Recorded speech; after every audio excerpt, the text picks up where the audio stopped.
3, 2, 1. Liftoff. We have a liftoff. Welcome to 321 Liftoff. I'm Wayne Belden, the president of Belden Communications, the publisher of the Space Coast Fun Guide and SpaceCoastFunGuide.com. We'll be bringing you 321 Liftoff each week, talking about tourism on Florida's fabulous Space Coast. With me is the host of 321 Liftoff, Bonnie King, former Deputy Director of the Space Coast Office of Tourism, as well as the past President of the Florida Film Commission. Bonnie, are we ready to blast off on 321 Liftoff? Yes. Yeah, all right. We're here. Yes, we are. And hey, have you ever thought what it would be like to have something that you own go up to space? Yes. Yes. Well, today we have two scientists who have experiments that either have been up in space or are going up to space. And this is their work that was conducted by astronauts. And the results are going to be added to the many breakthroughs that we have seen on long-duration microgravity research. How's that sound? That's easy Sounds for you pretty to say. good. Excellent. I know. So our guests today are going to be Dr. Jamie Foster, and she's a professor in microbiology and cell science at the University of Florida, and Dr. Gioia Massa, NASA Life Science Project scientist at Kennedy Space Center. And both are going to explain their science projects and how in the world they were able to secure such a prestigious honor. And don't worry, the explanations are going to be in layman's terms. We've asked them to simplify it so we can all understand the language, so we understand the full content. And today, as you know, 321 Liftoff is brought to you by the beautiful Beachside Hotel and Suites right here on Cocoa Beach, which is where we're podcasting today, offering that free breakfast and that one-of-a-kind lazy river that flows up and down the length of the hotel, and the complimentary beach cruisers and the surfboards. And, of course, by the SpaceCoastFunGuide.com, where you will learn what there is to do and see in this fabulous area and where to do it. With me, as always, is my good buddy, John Belden with Belden Communications. Good morning, Bonnie. I'm going to tell you, this is going to be the hour that I will begin finally to understand why our schools have our children do those science projects. And an interesting question for both Jamie and Gioia is, what kind of science projects did they do when they were in school? I'll be interested to find that out. And the man who understands that with hard work, determination, and teamwork, just like our space scientists here, we can accomplish a lot, is my father, Wayne Belden, president of Belden Communications. Good morning there, Pop. Good morning. I don't even know where to begin. I'm in awe that these young ladies have a connection to do something that could change the way things are done here on planet Earth. It must be a powerful feeling of personal change and growth, and it will be very interesting conversation about our investments in scientific research and how these projects yield benefits for all of us. So welcome. I agree. Welcome, Jamie and Gioia. Thank you so much. It's so wonderful to be here. I know. So this is a difference for us to have two scientists that are going to talk to us about having a project that has either been in space or is going up in space. I know, Jamie, your project is going up in June. Is that correct? Correct, on SpaceX 22. It's set to go on June 3rd. So explain what's going to happen. What are you putting up in space? Squid in Squid. space. Squid. Yes. Those are good for fishing. I know, it sounds like it belongs on a Muppet show or something. But no, what I'm trying to do is look at using the squid as a model. I'm trying to understand how the space environment is affecting animal bodies and specifically how it affects the microbes that interact with our bodies. Maybe you've heard of the microbiome. It microbes help keep our digestive system healthy, our immune system's healthy. And so we're trying to understand how space environment, the stress of being in space on the body, is affecting that relationship, that beneficial relationship with microbes. And humans have really complicated immune systems, complicated associations with microbes. So the squid is simpler. And so we can use that as an easier way to study these kinds of questions. Now, is this the first squid in space? No, actually on the shuttle, we were able to get a couple, it's kind of like a pilot study done in 2011 on the last two shuttle flights, STS-134 and 135. Wow. So it's been 10 years and now they're going back and hopefully we're going to get even more science done on this next mission. Well, now, how is this research done? I mean, does the squid physically come back and you, Yes. take it into a lab and dissect it, or? Unfortunately for the squid, yes. But what we do is we preserve the tissues, and I'm really interested at the molecular level. Like, what are literally the molecular communication signals that are going on between the microbe and the animal host? So we preserve the tissues in a special solution that preserves all the DNA, and I hope everyone knows DNA after this past COVID year. We probably all know a little bit more science than we ever thought we would.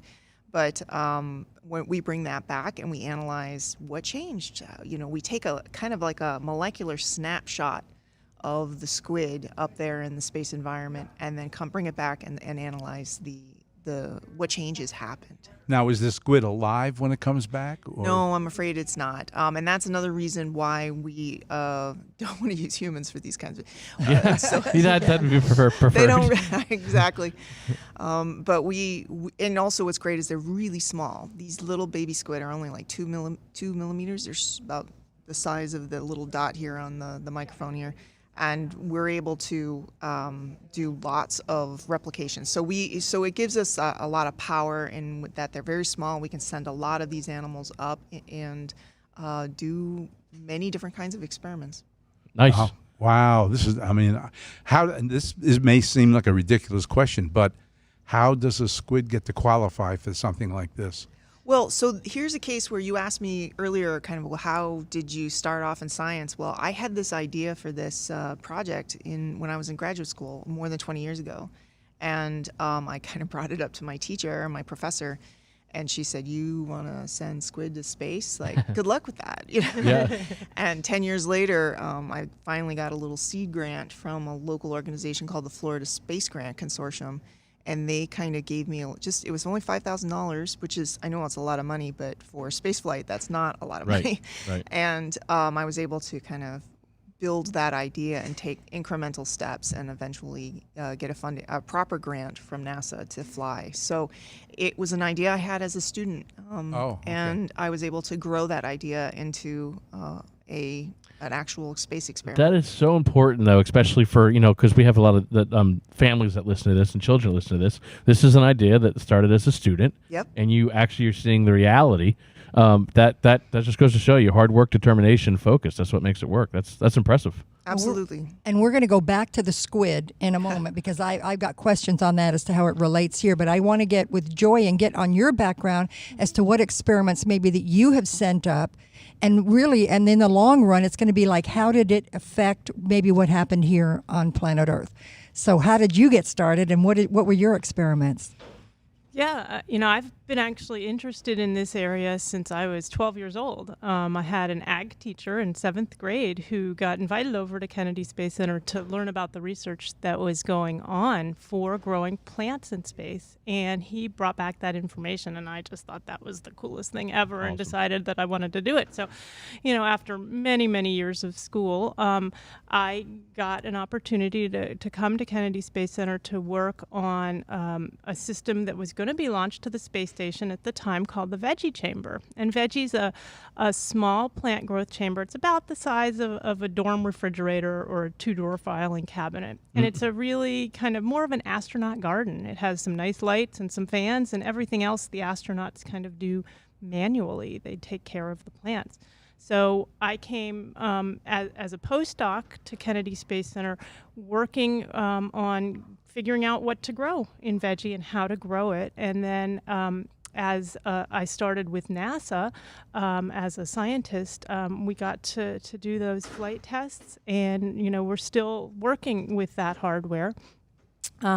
So we've done experiments with a lot of different types of crops in Veggie, more of a validation testing of these crops to see if we can grow food for the astronauts for the future. And this is going to be really important, because when we send astronauts farther away from Earth and longer, right now we don't have a diet that can meet all of their needs. They have a really good packaged diet that my colleagues at Johnson Space Center have developed that's very nutritious, very delicious. They have about 180 different foods and another 20 or so beverages and condiments. Yeah, and so they rotate every. I know it's so wide in variety. That's days. Great. Yeah, it's actually a lot better than what we think about when we think about space food. They have a lot of good food.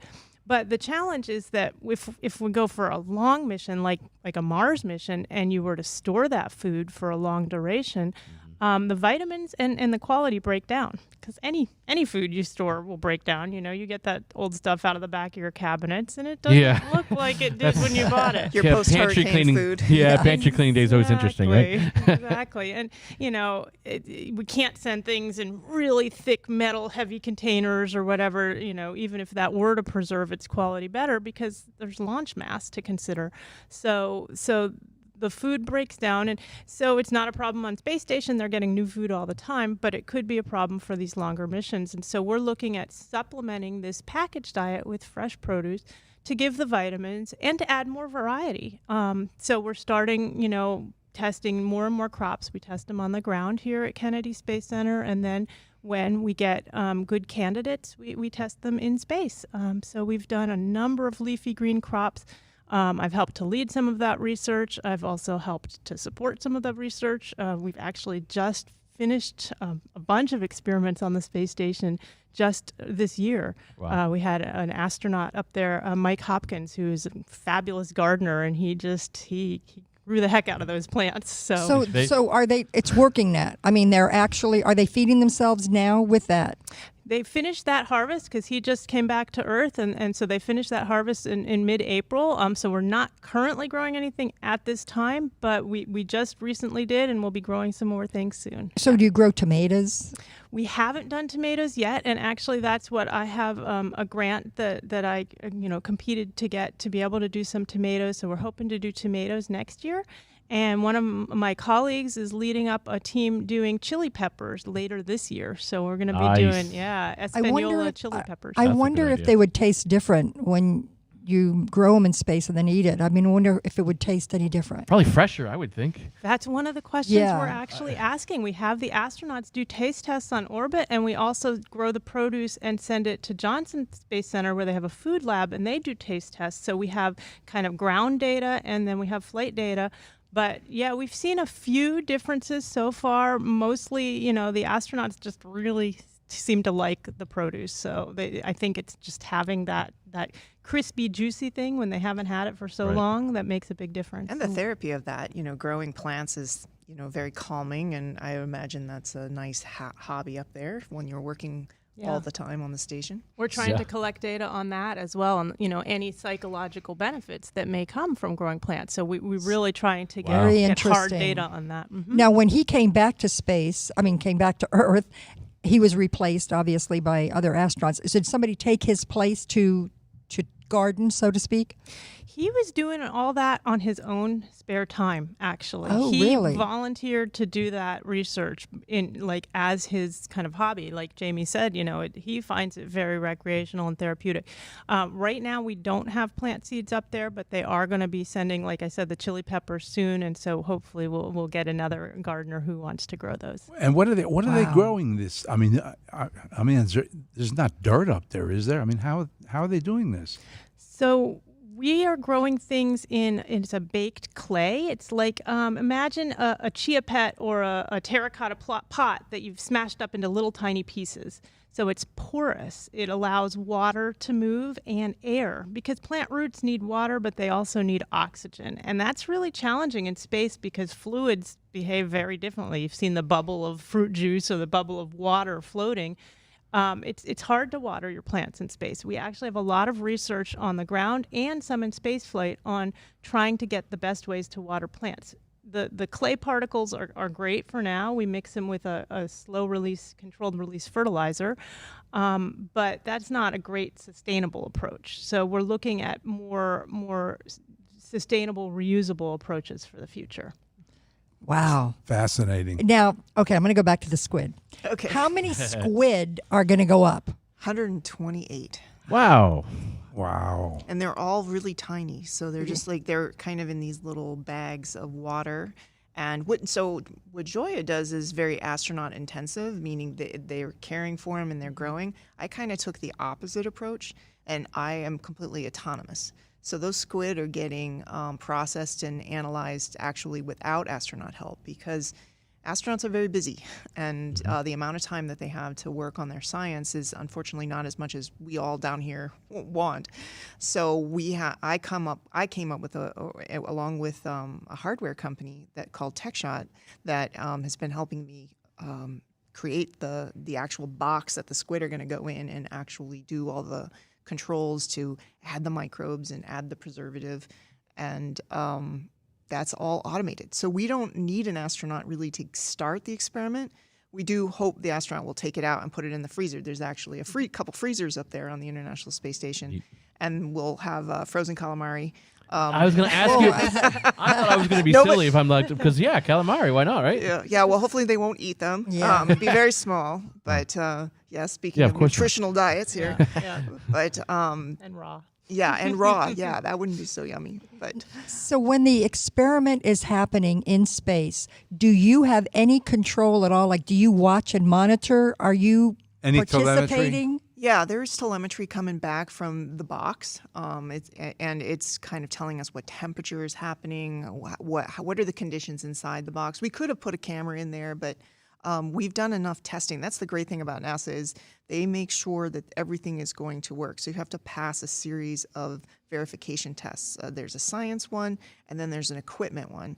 And you have to make sure everything's working so that you don't have to look into the box to make sure everything's okay. You can just kind of get the telemetry and get the readouts. And so we've practiced this experiment so many times. Wow. So that we're really sure that we're not wasting these precious resources. Now, I was under the understanding, and correct me if I'm wrong, that there's a whole team in Houston that monitors the experiments that are going on with the astronauts or whatever, that keeps them on tabs of what's going on. Is that? So actually, mission controls in Houston, but payloads control, which is all the science on Space Station, that's at Marshall Space Flight Center in Huntsville, Alabama. Oh, wow. They kind of make the schedule. Gotcha. Okay. They make the schedule, and they have all the people that talk directly to the astronauts. They do all the coordination for the payloads.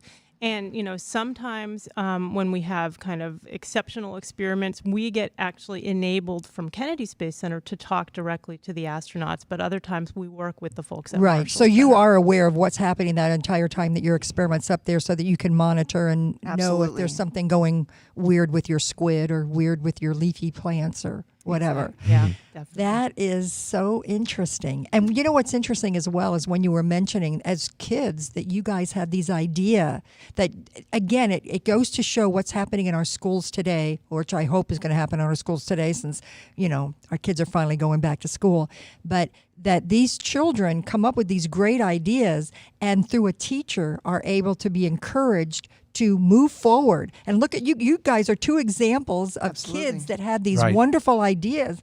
So STEM in the schools, obviously, wonderful opportunity.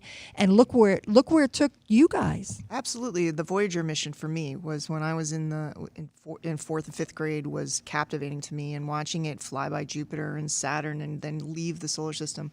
I was mesmerized, and also I was glued to the television. Cosmos by Carl Sagan captured my imagination. So it was it was NASA that just totally inspired me to want to get involved in this. And then through perseverance and training and good mentorship by my teachers, talking to me, because I was the first person in my family to go to college. So awesome. I never really had that coming from my family. So it was really the teachers that made this possible for me. Yeah. Well, I want to tell you, the three of us are honored. We are actually honored. I'm to be in your presence, for what you're embarking on, what you're doing here. This is phenomenal stuff. I mean, have you guys been on any network programs or anything? Well, whenever there's a launch, I usually get asked by local something similar like this, and Gioia is much more involved and engaged, especially with the success of the Veggie Project and the twin study with Scott Kelly being an active astronaut gardener. And so, yeah, occasionally we talk to people. Yeah, Yeah, we try to get the word out and make sure people are aware. This is taxpayer-funded research, and so taxpayers need to know what their dollars are going for, and we feel the responsibility to educate people, and also, like you said, education is so critical, to capture those students' imagination. I mean, Jamie has many students and talks with them, at the university about this. We have NASA interns, undergraduate and graduate students who come as interns. She has interns that come and work with her. And then we actually have a big program in collaboration with Fairchild Tropical Botanic Gardens in Miami called Growing Beyond Earth, where we have middle school students and high school students helping us out with our research. So we work with 250 middle school and high school teachers around the country, and they're growing plants in their classrooms and collecting data for NASA in a citizen science project. And we're hoping to expand and grow this in the future because 2 of the student-selected plant varieties have actually gone to space already. Wow. Yeah. It's fantastic. Very encouraging. And you know what's great, too, is that the Kennedy Space Center does have that space education area for teachers. Yes. And again, that is so great because the teachers can come in, they get all the information that they need for their students, and then get to give this wonderful information that they have direct from NASA, give it to their students, and then Jamie, I know that you and I have talked before about your students, that some of the ideas that they have come up with, that you get to encourage those kids, and I say kids, I mean, I know they're young adults or whatever, but to me they're kids, that they can take this idea, and with your help and encouragement, it could be on the next rocket launch. It could be the next veggie or the next squid in space. I mean, we need to grow and garden the next generation of kids that will take this. I mean, this is an amazing opportunity with SpaceX, Blue Origin. The amount of platforms in which you can get your science to space is growing immensely. I mean, it's so encouraging and exciting to see what's happening right now in Brevard County with all of these opportunities. And so whether you're a kid here in Brevard or you're a kid listening in another country, there are opportunities to get your science into space. And I would encourage each and every one of you to just don't give up and don't ever stop, thinking about how you can get your science into space. Yeah, and thinking out of the box. I mean, because there's so many different ideas out there. Like, who would ever thought that we were going to be looking at squid? Yeah, and it's not like Noah's Ark that, okay, we're down to the S's now. There's a reason, why. And whenever you propose a science experiment, it gets reviewed. You have your peers reviewing, your colleagues across the country reviewing whether the quality of the science is high enough that you want to invest this kind of money. And then there's also a second review to what is the logistical challenges? Like maybe you have the best science question in the world about elephants. There's no way you're going to get an elephant. That would be cool, though. It would be very neat. But so you have to have kind of a reality check. And so there's this balance between the scientists and maybe the engineers, and just to make sure that these ideas can actually be feasible. Yeah. And part of your research on squid, I don't want us to think that you just go down to the Banana River and pick up some squid. You actually have to travel around to find squid. Well, yeah. I did my PhD at the University of Hawaii, so I kind of was very familiar with Hawaii and this organism that the squid is called a Bobtail squid, and it's indigenous. It lives in Hawaii. And what's so unique about this squid, it actually glows in the dark. It's actually has a little Harry Potter cloaking device that it wears that has a special organ called the light organ. And the bacteria that live inside the squid are luminescent. They glow. And so the squid kind of uses that light to hide from predators.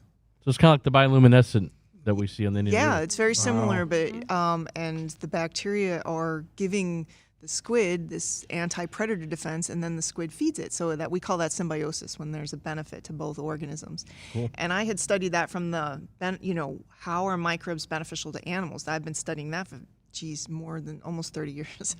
And so when I had the opportunity to think about spaceflight experiments or do my work, I went right back to the bobtail squid. I thought this would make a great model. So every couple times a year I go to Hawaii and collect new animals. It's just easier than raising them. You can raise them all up, but it's very time consuming. So it's actually easier just for 4 or 5 days to go collect a new population and bring them back to Florida. So they're not indigenous to Florida, but they are very easy to keep, and we have them living in the Space Life Science Lab where I work.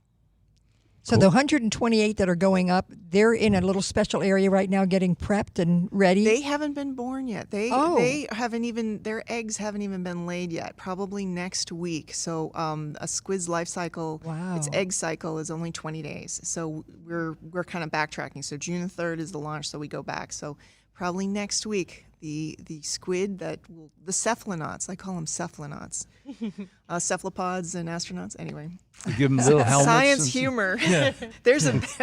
You got to hear science humor. It's not very good. It was great.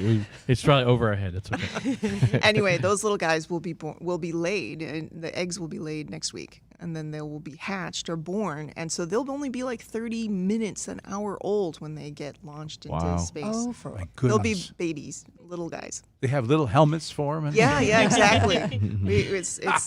But no, they're very cute. They're very small. So you said they'd come back and they're not alive when they come back. So no, unfortunately. Because they get frozen? Is that after when they're ready to come back, yeah, so they get frozen and...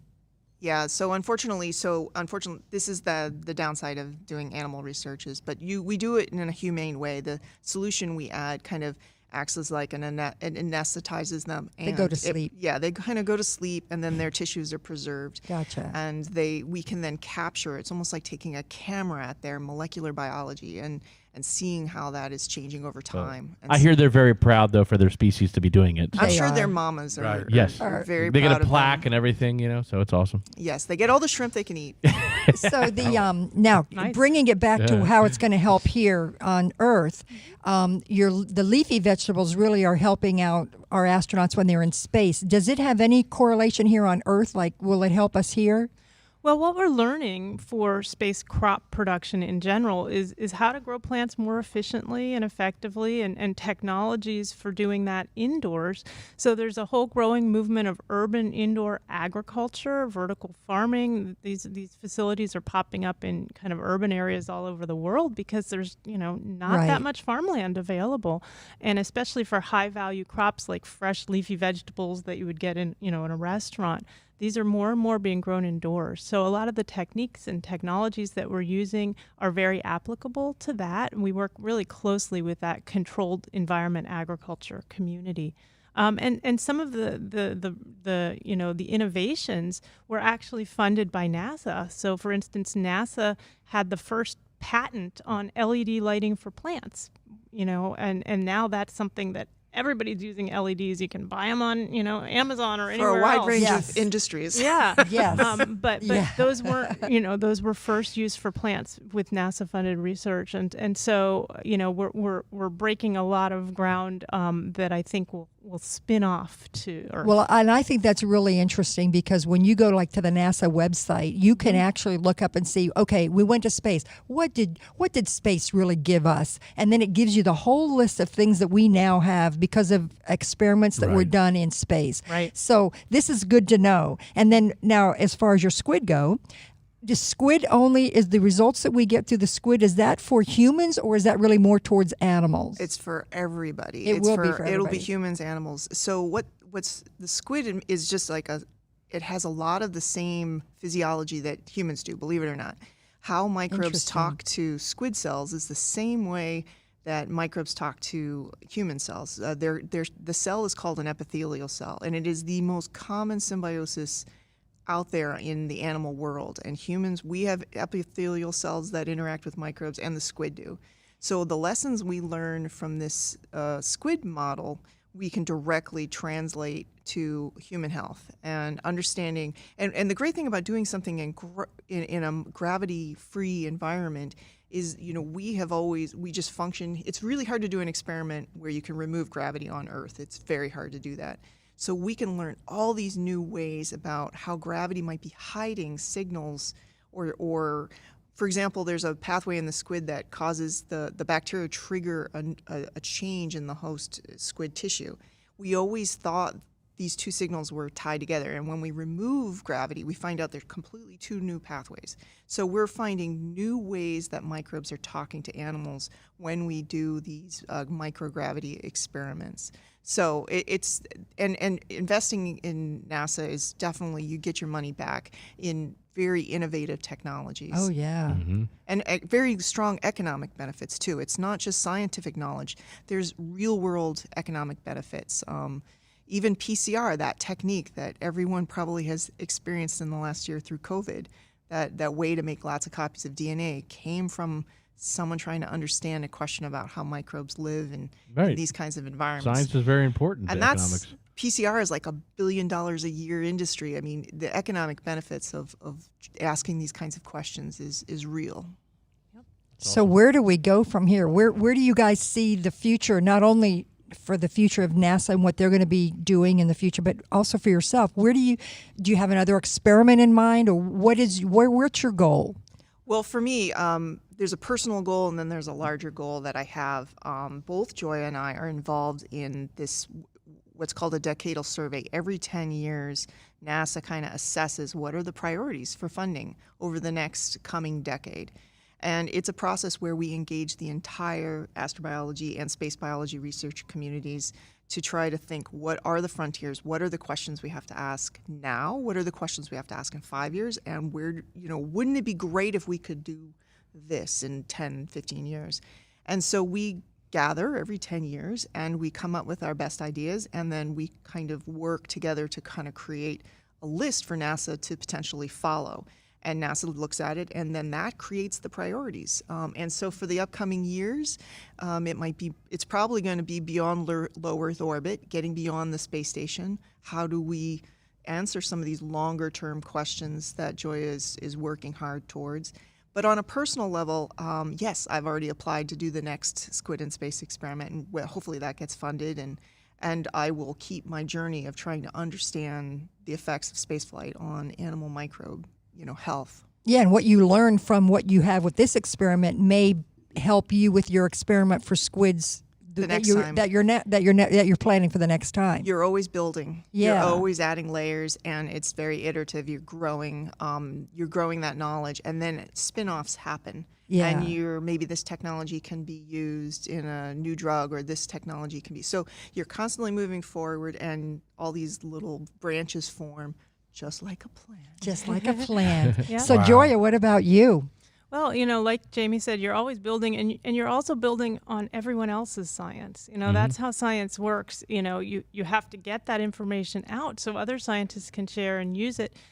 She's talking about microbes and animals, but microbes are also really important in relationship with plants. And we're very interested in the plant-human microbiome. So when the space station, you have the astronauts, they have their own microbes. You have the plants, they have their own microbes, and then how that whole system interacts. So we do have a future experiment looking at that with plants grown under different environmental conditions.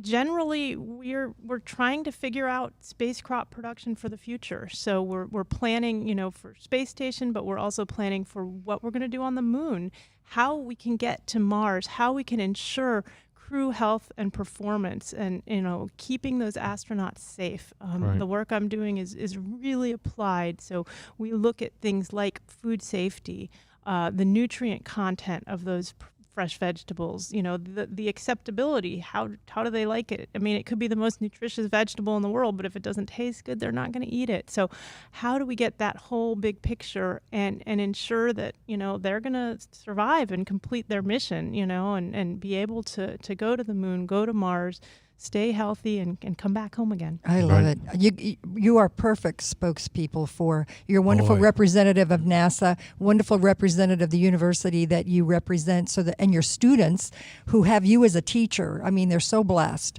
and very lucky, and really so pleased to have you both, and we're so anxious to hear really how the experiments work and how it's going to relate back to us. So we're going to have you back after it's all done, and you have to let us know how that squid turned out. Absolutely. Or maybe we can do the podcast up in space. Yes, cool, right? that, we could lift off for sure. I will sign up. Well, that's happening though. I mean, human-tended research is becoming a thing, And you might in 5-10 years be able to do your podcast on. There's so many interesting platforms, and that might happen. That would Yeah. be cool. Yeah. We'd like to be the first one. That's my personal mission. That would be a lot of Absolutely. fun. So Great. when you guys are not doing scientific experiments and finding squid in the water and playing with leafy plants or whatever, what do you guys? You live here in beautiful Space Coast. What do you guys like to do in your spare time?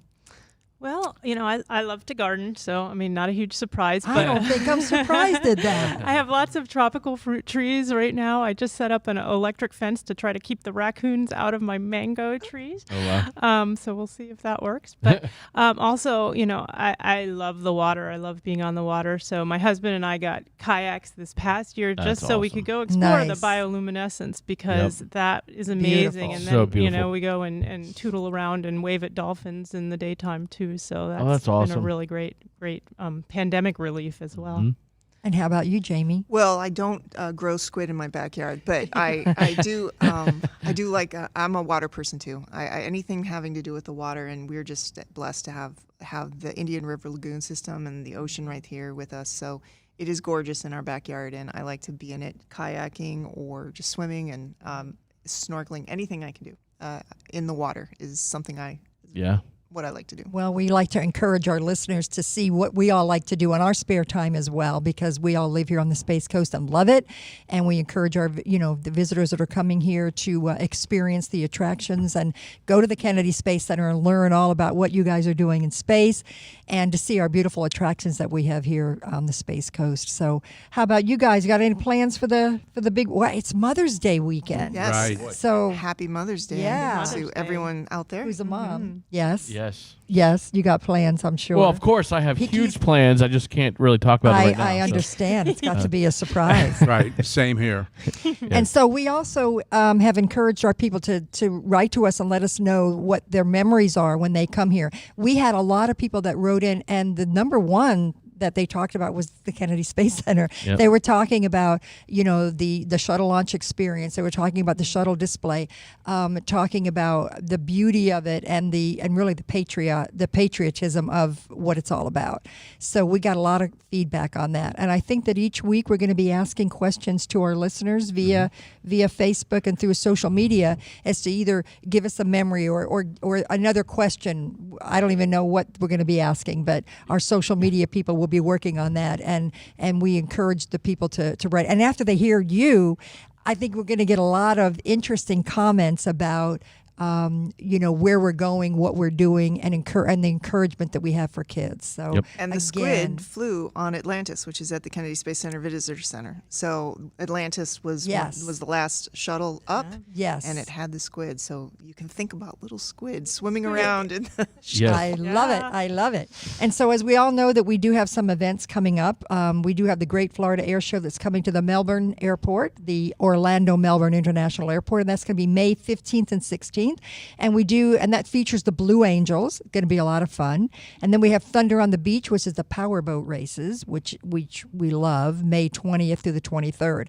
So again, if you're coming into our area, if you're going to be spending some time here, we've got some wonderful events that are going on, and we want everybody to come and have a good time. Please think about coming right here to this beautiful hotel. Absolutely. Come to the Beachside Hotel, as we talked about before. And we're inside today. A lot of activity going on outside, but the Lazy River is right behind us. Yes. The Duck Dive Bar, which has great food and entertainment, especially on the weekends when they show. Delicious too, by the way. Yeah, it does. I mean, it's all drifting in here as well. But as you know, they do offer everything here with free bicycles, everything that you need for Free the beach. breakfast. Yep. All the amenities. So if you want to bring it, you can get your bicycles, you can get your chairs, you can get a nice cart and bring it to the beach. They give you everything. So for a family person like myself, it's pretty much all inclusive, which is fantastic. So definitely come to the hotel, check it out, relax. Yes, and if you're coming here for any of the events that we're having, they're just located. The beach is right across the street here, so that you could come and you can watch they also have the jet skis that are going to be the day before the powerboat races, which is going to be a lot of fun, and it's going to be very interesting to see that on the water. And so you can stay here at the Beachside Hotel and Suites.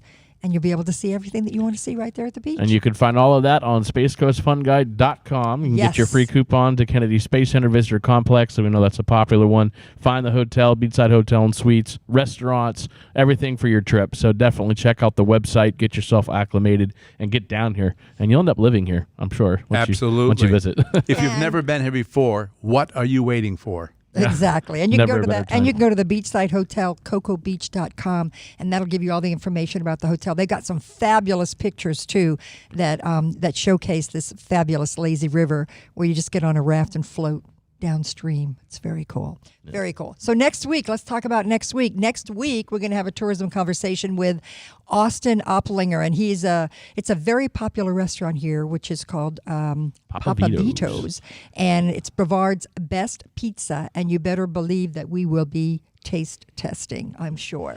Yep. It's going to be a lot of fun. It's going to be a lot of fun. I would have brought squid and lettuce if you wanted taste testing. I like calamari, so maybe we can work that out. That'll be great. But listen, again, I want to thank you both for being here. I think you've opened our eyes to a lot of things, but also just to be with two ladies that have these wonderful experiments that are going up in space and or have been in space.